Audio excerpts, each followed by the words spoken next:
gimiau Vilniuje, bet užaugau Marijampolėje. Dėl to, kad mano mama yra žemaitiško kraujo turinti Vilnietė, tėtis Valkietis, tai vat aš toks miksiukas neblogas gavausi.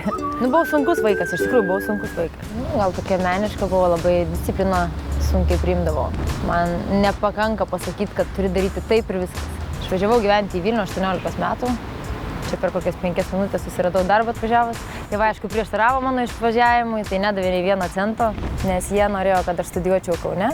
Žadėjo man ir automobilį, ir ten ką tik nori, tik tu gyvenk su mumis Marijampolėje, važinėk į Kauną studijuoti ir būk mūsų tobula dukra. Bet tobula nebuvau. Jos buvo tas didysis hobis, tai pinti kasytes, gražintis, pati gražindavosi, visą laiką tokia būdavo skudurinė onutė. Nieko neturiu, nagai net nelakuoti, dantys tikri, oda lygi, putrų nenaudoju.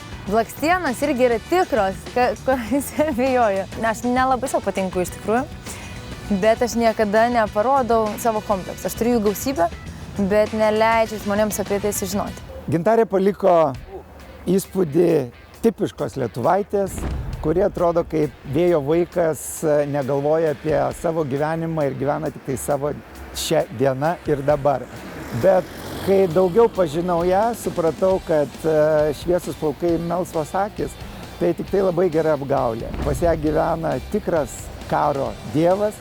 Gintarė yra per daug valdinga, tai mane erzina.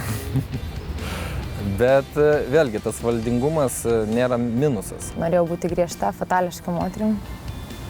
Dabar nebenoriu būti griežta ir fatališka, noriu būti vėjavaikiška, lengvabūdiška mergaitė. Nerūpestinga, ta, kuria pasirūpintų kiti. Nebenoriu kovoti iš tikrųjų. Tavo užsispyrimas ir karo dvasia atneš tau sėkmę ir tikrai nenusileisk nei per žingsniuką niekam. Ir lipk visiems ant galvos ir sakyk, kad aš galiu, aš moku ir aš parodysiu. Todėl tikiuosi tave pamatyti finale, kad nebūtų gėda nei man, nei tau, nei tiem, kurie tave pažįsta.